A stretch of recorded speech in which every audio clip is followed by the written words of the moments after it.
السلام عليكم ورحمة الله وبركاته. الحمد لله على إحسانه والشكر له على توفيقه وامتنانه، وأشهد أن لا إله إلا الله وحده لا شريك له تعظيما لشأنه، وأشهد أن نبينا محمدا عبده ورسوله الداعي إلى رضوانه. اللهم صل وسلم على نبينا محمد وعلى آله وأصحابه وإخوانه.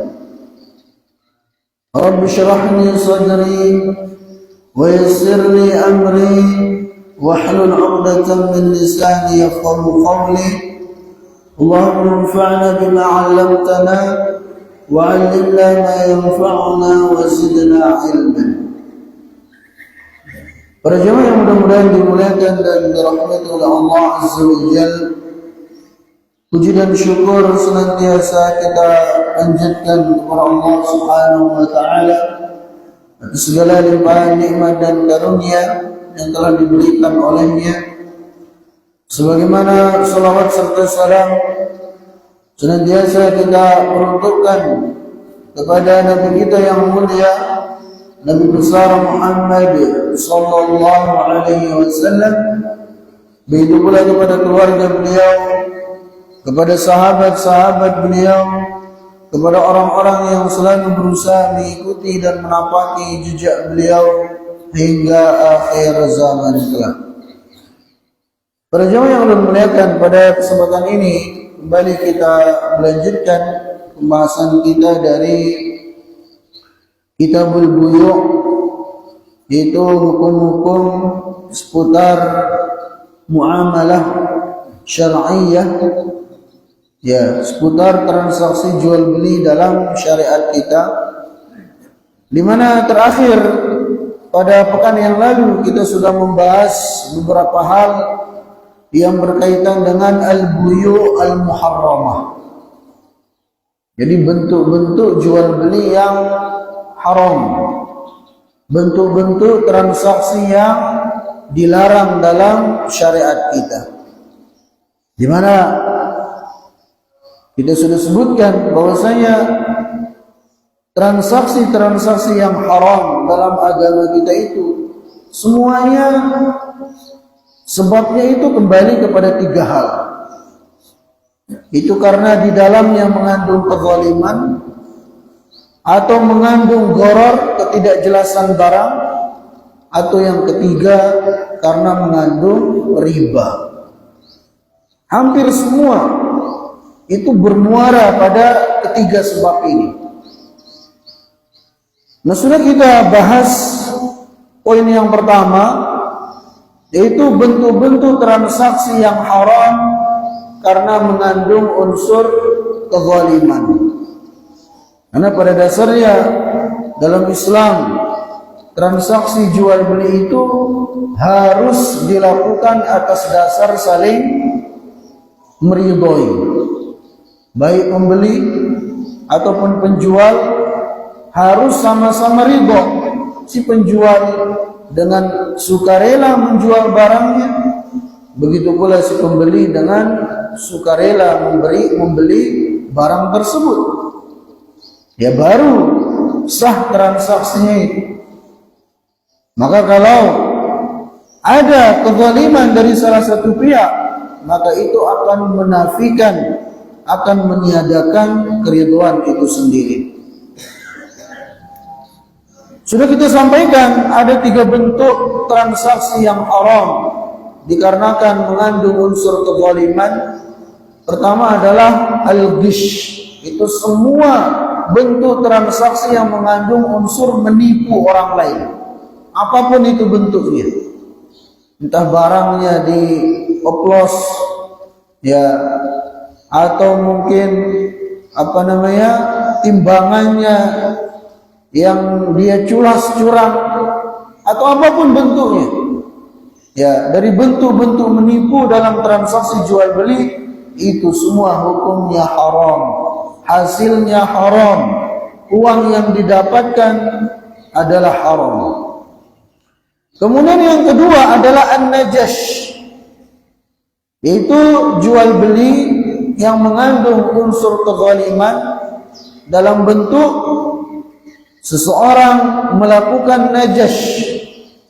Jadi dia memprovokasi, dia menyemangati orang lain untuk membeli barang tersebut, padahal dianya tidak ada keinginan untuk membeli barang. Ini dia sudah ngomong sebelumnya, membuat kesepakatan dengan penjual, atau dia tidak ada membuat kesepakatan dengan penjual dan dia tidak ada keinginan untuk membeli barang. Dia sengaja menawar barang tersebut dengan harga tinggi untuk mengelabui pembeli yang datang, supaya kemudian si pembeli itu mau membeli barang tersebut dengan harga yang tinggi. Ini berlaku baik pada jual beli biasa ataupun pada jual beli lelang. Ya, dan ini memang sering terjadi pada jual beli lelang.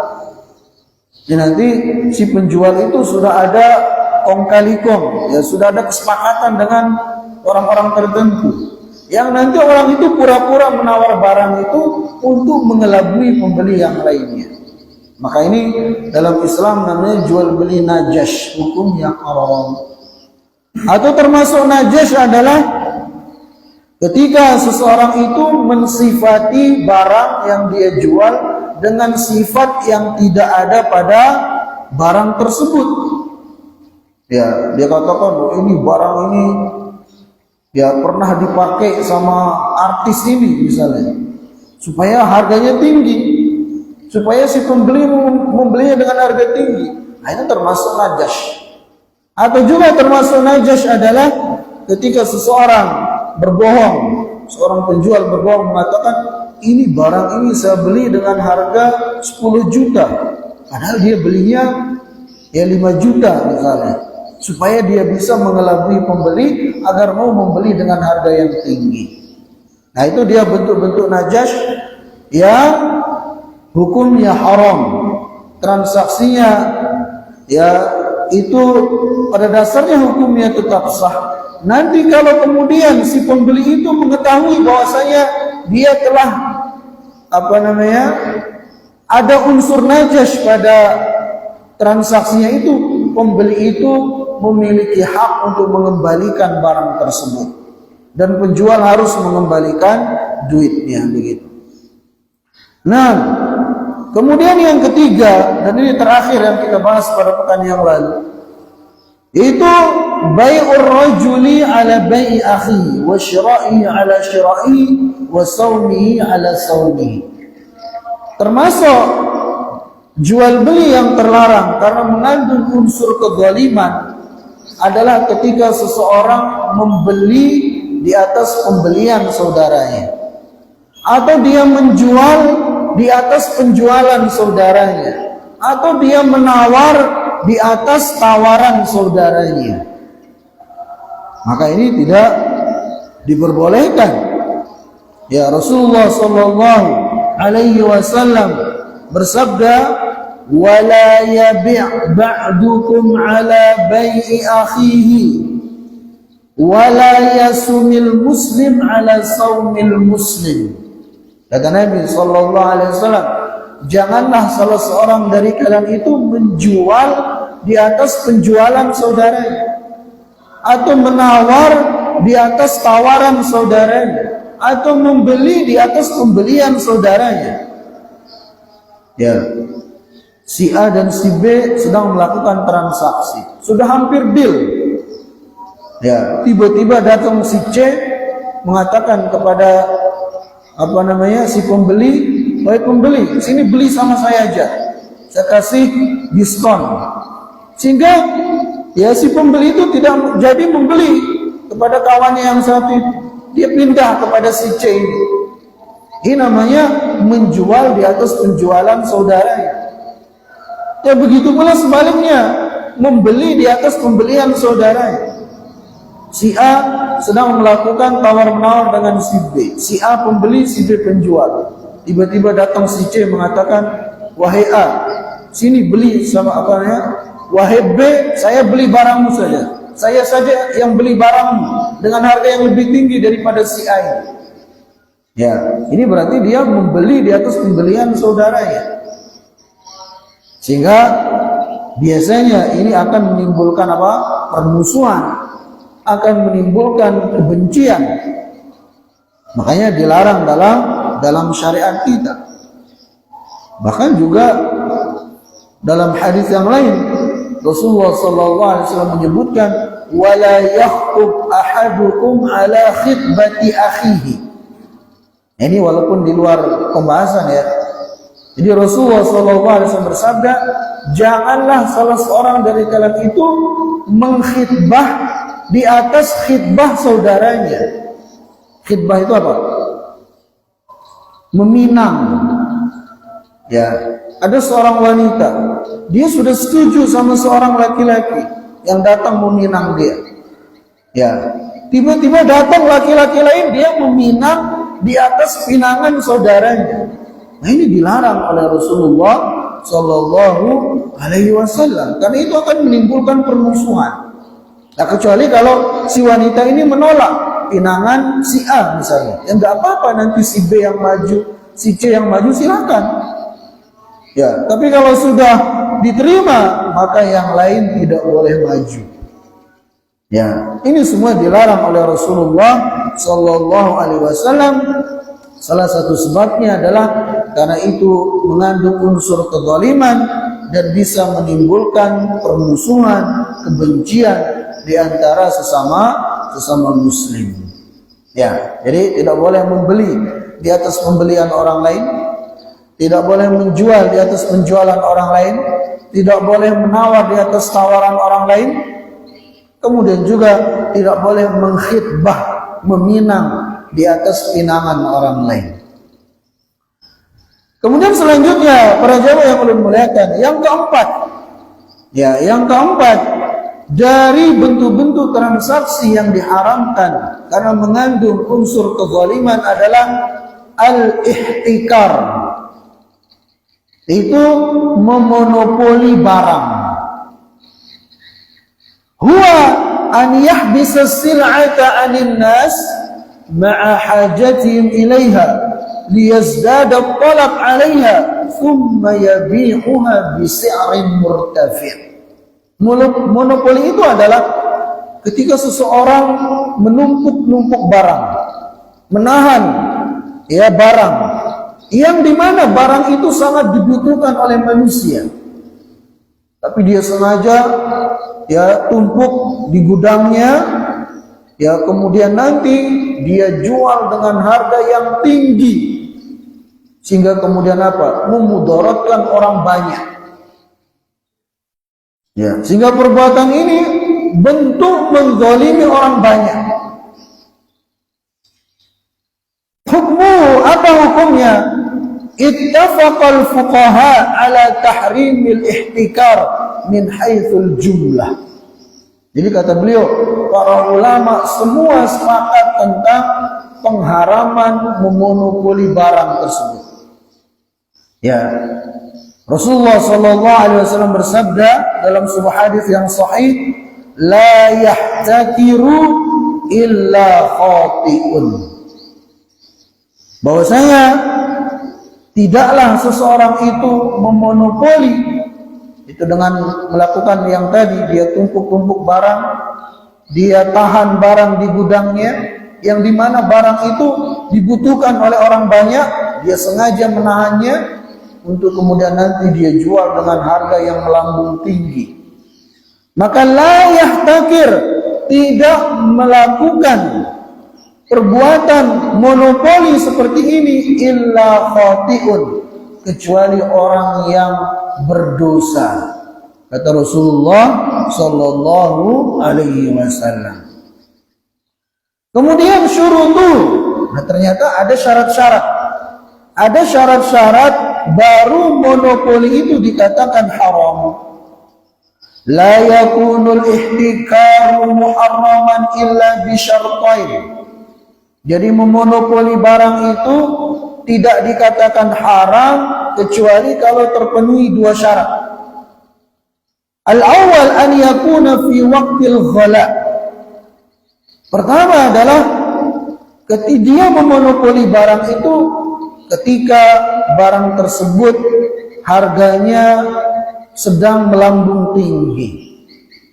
Ya, itu syarat yang pertama. Kemudian yang kedua, an yakuna fis sila' allati yahtaju ilaiha nas. Barang yang dia tahan, yang dia monopoli itu adalah barang yang memang dibutuhkan, bahkan sangat dibutuhkan oleh kebanyakan manusia. Ya, seperti makanan pokok, beras misalnya, dia sengaja tumpuk di gudangnya, kadang mau dijualnya. Padahal itu kan sesuatu yang sangat dibutuhkan oleh manusia. Ya, sehingga nanti ketika stok beras sudah hampir habis di pasaran, baru dia jual dengan harga yang melambung tinggi. Maka ini bentuk kezaliman. Tapi kalau barang yang dia monopoli itu adalah bukan barang yang sangat dibutuhkan oleh manusia, ya misalnya HP lah, atau hal yang nggak terlalu dibutuhkan, maka itu tidak mengapa.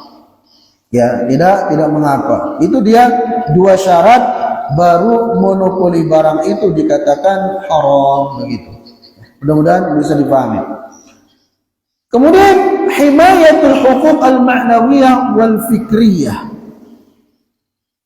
Jarat al-'ada fi kathir min as-sila' al-musanna'ah anna muntajatiha yashtarituna himayat haqqihim fil ibtikar. Jadi beliau menyebutkan di sini di antara etika yang berlaku ya dalam bisnis, dalam jual beli, itu adalah memberi perlindungan terhadap hak cipta. Fayamna'una ghairahum min taqlidihim fi tariqati tasni' atau fil alama at-tijariyah. Sehingga ada orang-orang yang kemudian melarang orang lain untuk meniru barang yang dia jual, atau melarang orang lain untuk menggunakan merek ya atau nama barangnya itu. Nah, apakah ini termasuk dari ihtikar, dari monopoli yang diharamkan dalam syariat Islam? Ya kan, kita dapati dalam orang-orang bisnis kan seperti itu. Ya, ada misalnya seorang menamai barangnya dengan produk tertentu, maka dia membuat hak paten. Ya, tidak boleh bagi seorang untuk memberi nama barang seperti nama barangnya. Ya, tidak boleh meniru. Apakah ini termasuk memonopoli yang diharamkan? Jawabannya adalah tidak termasuk. Ya, tidak termasuk dari monopoli yang terlarang. Ya kan? Seperti ada orang kan khusus nama warungnya warung ini, maka dia buat hak paten. Ya, dia sehingga tidak boleh bagi orang lain untuk memberi nama tokonya dengan nama tersebut. Itu nggak mengapa. Bukan termasuk monopoli yang terlarang. Seperti misalnya mie gacoan, kita nggak boleh semua kita kemudian buat outlet tersendiri, kita namakan mie gacoan tanpa izin dari pihak yang berwenang begitu. Artinya pemilik awalnya itu, maka itu dibenarkan, ya tidak dibenarkan dalam syariat kita.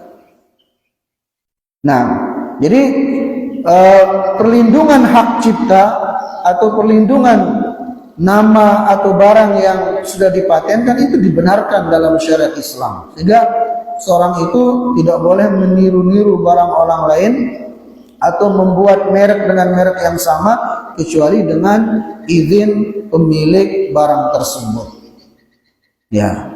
Nah, kemudian para jamaah yang mudah-mudahan dimuliakan dan dirahmati oleh Allah Azza wa Jalla, yang kelima dari bentuk-bentuk Jual beli yang diharamkan karena mengandung unsur kezaliman adalah al-bai' alladhi fihi i'anatun 'alal ma'siyah. Itu jual beli yang di dalamnya mengandung unsur tolong menolong dalam maksiat. Ya, seorang menjual barang yang dimana barang tersebut akan digunakan untuk bermaksiat. Ya, maka dalam hal ini hukumnya haram. Walaupun pada asalnya barang itu adalah sesuatu yang halal. Tapi ketika dia tahu barang yang dia jual itu akan digunakan untuk sesuatu yang haram, maka ini dilarang dalam syariat Islam. Yahrumu bai'us sil'ah al-mubahah idza 'alima al-bai' anna al-mushtari yasta'inu biha 'ala al-ma'siyah. Jadi haram hukumnya menjual barang walaupun barang itu pada dasarnya sesuatu yang mubah, ketika si penjual itu tahu pembeli akan menggunakannya untuk bermaksiat.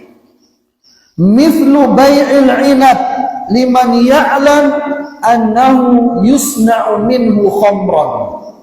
Seperti misalnya seorang menjual anggur. Jual anggur boleh apa enggak? Boleh. Tapi dia tahu ini yang akan membeli anggurnya ini adalah orang yang memang akan memproses anggur itu untuk dijadikan khamr. Dia tahu betul. Maka di sini dia tidak boleh menjual anggur itu kepada orang tersebut. Ya, dia tahu pasti orang ini beli anggur memang untuk difermentasi, untuk dijadikan khamr. Nah, maka di sini tidak boleh. Ya, dia menjual anggur tersebut kepada orang itu. Ya, karena ini mengandung apa? Unsur tolong menolong dalam maksiat. Wa bai'us silah liman ya'lam annahu yaqtulu bihi ma'suman. Atau misalnya dia menjual pedang, jual pedang pada dasarnya boleh-boleh saja. Jual pisau pada dasarnya boleh-boleh saja. Tapi ketika dia tahu pedang yang dia jual itu akan digunakan untuk membunuh orang misalnya, maka hukumnya haram menjual pedang itu kepada orang itu saja. Ya, atau misal dia tahu di sebuah kampung ada dua kampung yang sedang terjadi kerusuhan, saling membunuh antara yang satu dengan yang lainnya. Maka dia tidak boleh kemudian menjual pedangkah, ya, atau mungkin senapan yang dia tahu memang itu akan digunakan untuk saling membunuh di antara sama kaum muslimin. Tidak boleh. Walaupun pada dasarnya itu halal gitu. Karena itu mengandung unsur tolong menolong dalam dosa dan maksiat. Ya.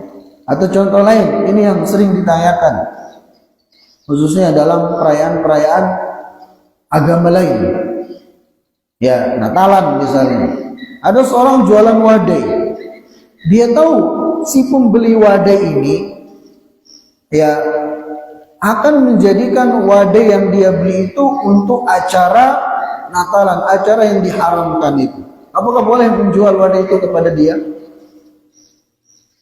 Nah, berdasarkan fatwa-fatwa dari banyak para ulama mengatakan tidak boleh. Artinya kalau dia tahu pasti ya, dia orang itu membeli untuk acara tersebut, maka tidak boleh. Dan dia nggak ada keharusan untuk nanya ya. Nggak benar juga. Ini buat apa bu? Buat apa? Nggak harus. Artinya kalau orang beli ya sudah. Tapi kalau dia tahu betul, misalnya dia tahu ini yang membeli ini panitia acara Natalan ini. Ya, dianya jualan wadai. Itu bakal digunakan di acara tersebut. Kata banyak dari kalangan para ulama, itu tidak diperbolehkan. Ya. Kenapa? Karena itu mengandung unsur tolong menolong dalam dosa dan maksiat. Sedangkan Allah Subhanahu wa taala berfirman dalam Al-Qur'an, "Wala ta'awanu 'alal itsmi wal 'udwan, dan janganlah kalian tolong menolong dalam dosa dan maksiat. Ya. Nah, tapi kalau dia menjual wadai atau jual roti atau jual makanan-makanan tertentu yang dibeli oleh siapapun nggak masalah, entah muslim entah non muslim, yang beli silakan, nggak masalah. Yang ulun maksud tadi itu adalah yang memang itu kalau khusus digunakan untuk perayaan-perayaan ya agama mereka, itu yang dipermasalahkan oleh para ulama. Bisa nanti dilihat ya, dicari di Google kah pendapat-pendapat para ulama tentang hal ini. Ya, Allahu taala alam. Kemudian kata beliau, wa yulhaqu bil bai'i al ijarah, disamakan hukumnya ya jual beli dengan sewa menyewa. Mithlu ijaratil mahal liman yabi'u sila'an muharraman, seperti seseorang misalnya dia punya tokonya kada dipakai, dia ingin menyewakan. Nah, dia tidak boleh menyewakan tokonya ini untuk orang yang jualan sesuatu yang diharamkan oleh Allah. Ya, misalnya dia tahu yang nyewa tokonya ini bakal digunakan untuk menjual khamr misalnya, nggak boleh dia sewakan tokonya. Ya. Awliman yaqdumu khadamat muharramah kal bunuk ar-ribawiyah, atau misalnya yang menyewa ya bangunannya itu, dia punya bangunan yang akan disewa oleh orang, ternyata orang yang mau menyewanya itu untuk digunakan sebagai, kalau kata beliau di sini, tempat bank yang di sana dilakukan transaksi riba, maka orang ini tidak boleh menyewakan bangunan tersebut kepada mereka, karena itu akan digunakan untuk sesuatu yang bentuknya adalah maksiat kepada Allah Subhanahu wa taala. Ya, untuk riba dan seterusnya. Ya, jadi kita ya para jamaah yang Allah muliakan, dalam kehidupan kita di dunia ini hendaknya kita cari berkahnya saja. Ya, jangan sampai gara-gara ya keuntungan yang mungkin hanya beberapa ratus ribu, bahkan mungkin beberapa juta, kemudian dengan sebab itu kita menjerumuskan diri kita pada hal-hal yang diharamkan oleh Allah Subhanahu wa taala. Kita cari berkahnya saja. Sedikit ya, tapi barokah itu lebih baik daripada banyak tapi justru membinasakan kita. Ya. Kan sebagaimana kita sebutkan bahwasanya harta-harta dari hasil haram itu dampak buruknya luar biasa. Ya, baik pada diri kita, begitu pula pada anak-anak kita, pada istri kita, bahkan pada tempat tinggal kita. Seperti yang disebutkan oleh para ulama. Jadi, ya kita cari barokahnya saja dalam kita jual beli ataupun dalam kita menyewakan sesuatu. Jadi kalau yang membeli ya atau yang menyewa itu akan menggunakannya untuk sesuatu yang diharamkan oleh Allah Azza wa Jalla, maka hendaknya kita membatalkan transaksi. Nah, kemudian para jamaah yang mudah-mudahan dimuliakan dan dirahmati oleh Allah Azza wa Jalla, sebab yang kedua dari sebab-sebab transaksi itu diharamkan. Ya, jadi kita sudah selesai dari sebab pertama ya. Sebab pertama apa? Karena transaksi itu mengandung unsur kezaliman. Contohnya ada 3. Pertama adalah jual beli yang mengandung unsur penipuan. Yang kedua, jual beli yang mengandung unsur najas tadi itu. Kemudian yang ketiga, menjual di atas penjualan orang lain, membeli di atas pembelian orang lain. Ya, kemudian yang keempat adalah memonopoli barang dengan syarat-syarat yang kita sebutkan tadi. Kemudian yang kelima dari jual beli yang terlarang yang mengandung unsur kezaliman adalah jual beli barang atau menyewakan barang atau bangunan yang akan digunakan untuk bermaksiat kepada Allah Subhanahu wa ta'ala. Nah, ini dia 5 hal yang diharamkan dalam syariat kita karena mengandung unsur kezaliman atau menolong orang lain dalam berbuat kemaksiatan. Ya. Sudah masuk ini enggak? Belum. Nah, kita tambahkan yang kedua, min asbabil kasbil muharram al-gharar.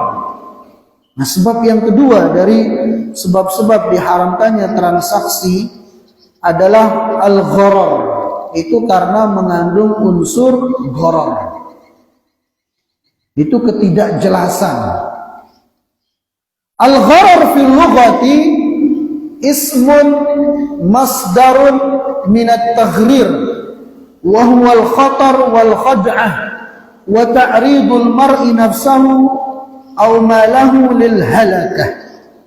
Jadi gharar secara bahasa itu adalah ketika seseorang mengambil resiko, atau bisa juga bermakna mengandung unsur penipuan, atau ketika seseorang itu menjerumuskan dirinya atau hartanya pada jurang kebinasaan.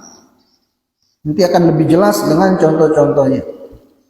Wa fi syar'i, sedangkan menurut syarak gharar itu adalah al-bai' al-majhulul aqibah. Itu jual beli yang tidak jelas. Ya, jual beli yang samar-samar, yang enggak jelas untung ruginya. Fal ghararu mabnahu 'alal jahalah.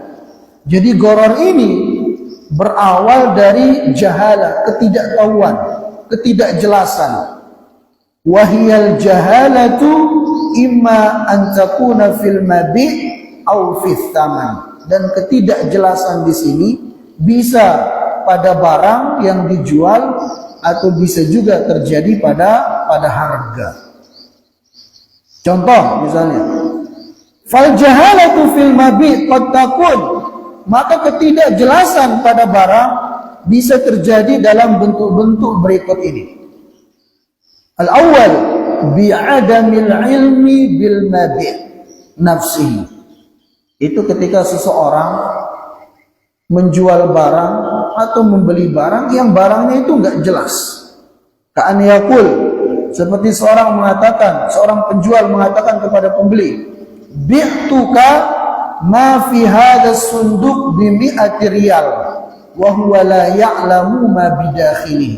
Si penjual mengatakan, ini saya jual kepadamu barang ini, ada kotak misalnya. Ya, saya jual kepadamu kotak ini dengan isinya dengan harga 100.000 misalnya. Dan dia tidak tahu isi kotak itu apa. Nah, istilah kita beli kucing dalam karung. Barangnya nggak jelas. Nah, ini hukumnya nggak boleh dalam syariat kita.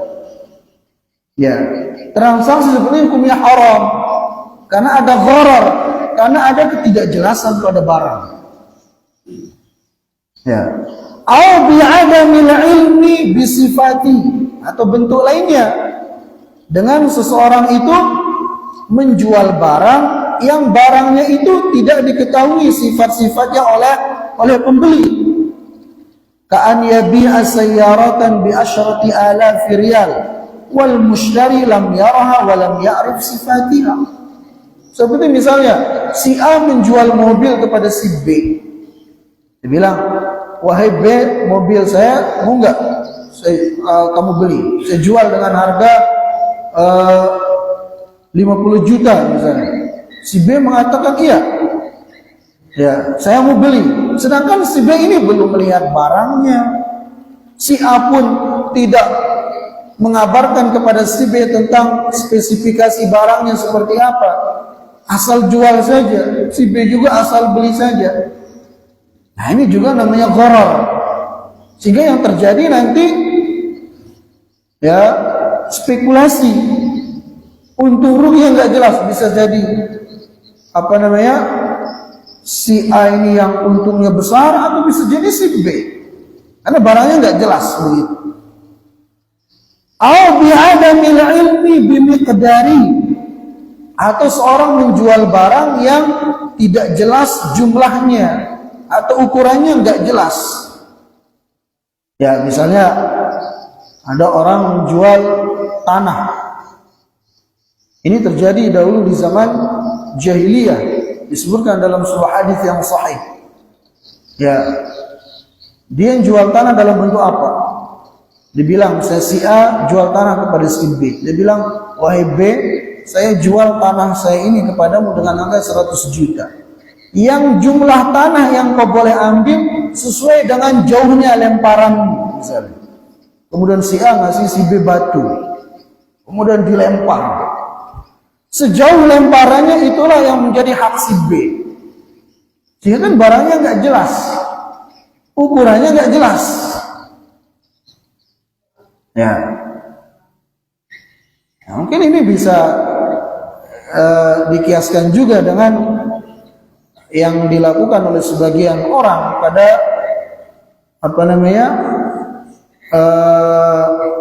pasar-pasar malam itu.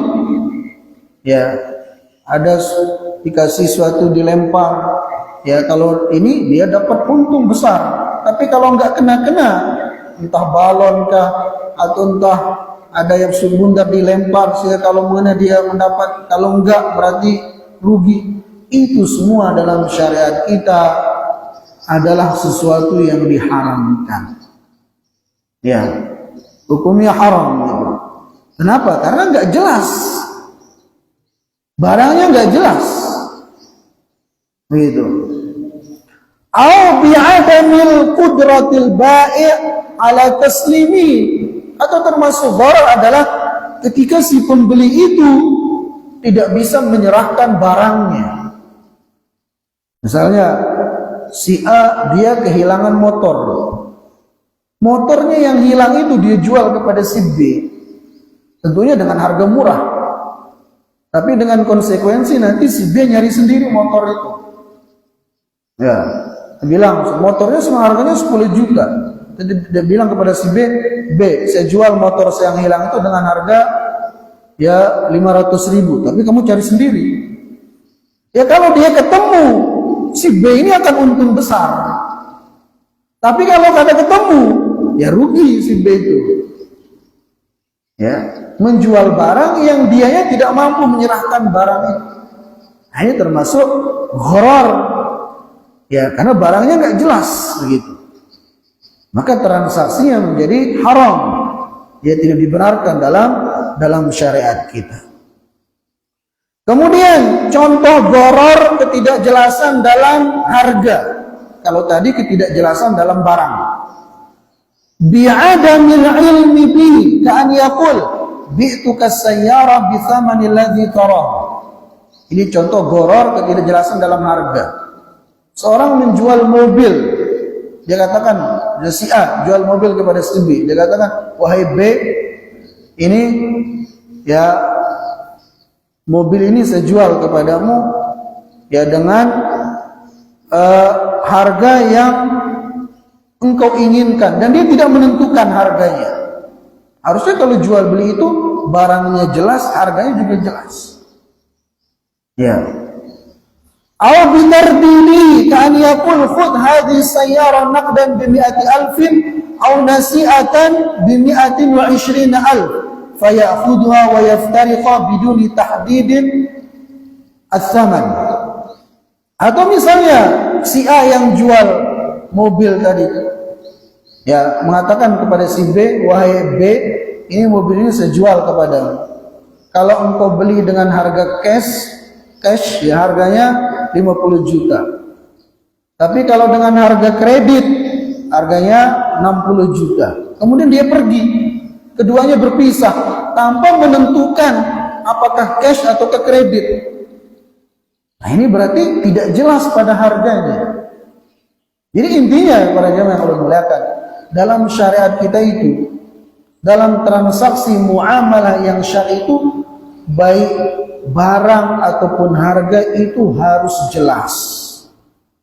supaya ya tidak terjadi kezaliman, tidak mengakibatkan merugikan salah satu dari kedua belah pihak, begitu. Ya, yang sering terjadi kadang kita beli makanan misalnya, asal makan aja nggak tahu harganya. Ulun pernah ya ada kawan ulun itu beli donat di Jakarta waktu kuliah di Jakarta. Jadi dia iseng aja beli di sebuah tempat di Gramedia, di bagian bawah itu jualan donat. Dia nggak tahu harganya, asal beli aja, ngambil 2 apa 3 makan di sana. Ya. Selesai itu baru mau bayar, bilang berapa harganya? Dia bilang 75.000. Ada doanya kecil aja, kaget dia. Ya kan? Artinya itulah dampak buruk kalau orang itu nggak tahu harganya. Dan itu kadang si penjual bisa memainkan harga. Ada orang ya masuk ke rumah makan, asal makan aja. Kadang si penjual ini tahu ini orang asing. Nanti setelah makan bisa jadi dia menaikkan harga dengan yang tidak semestinya. Si pembeli ini, orang yang makan karena sudah dimakan, ya mau gimana lagi? Ya mau kada mau harus bayar. Ya kan? Banyak kejadian seperti itu, sehingga si pembeli ini merasa terzalimi dia. Makanya bagusnya, khususnya kalau kita beli di tempat-tempat yang kita tidak pernah membeli di sana, tanya dulu harganya. Ya, supaya nggak nyesel nantinya, supaya nggak merasa terzalimi gitu loh. Jadi barangnya jelas, harganya juga harus jelas. Ya. Nah, para jamaah yang mudah-mudahan dimuliakan dan dirahmati oleh Allah Azza wa Jalla, itu yang mungkin bisa kita bahas pada kesempatan ini. Insyaallah kita lanjutkan pembahasan dari sebab yang kedua ini pada kesempatan yang akan datang. Kita tutup, subhanakallahumma bihamdika asyhadu an la ilaha illa anta astaghfiruka wa atubu ilaika.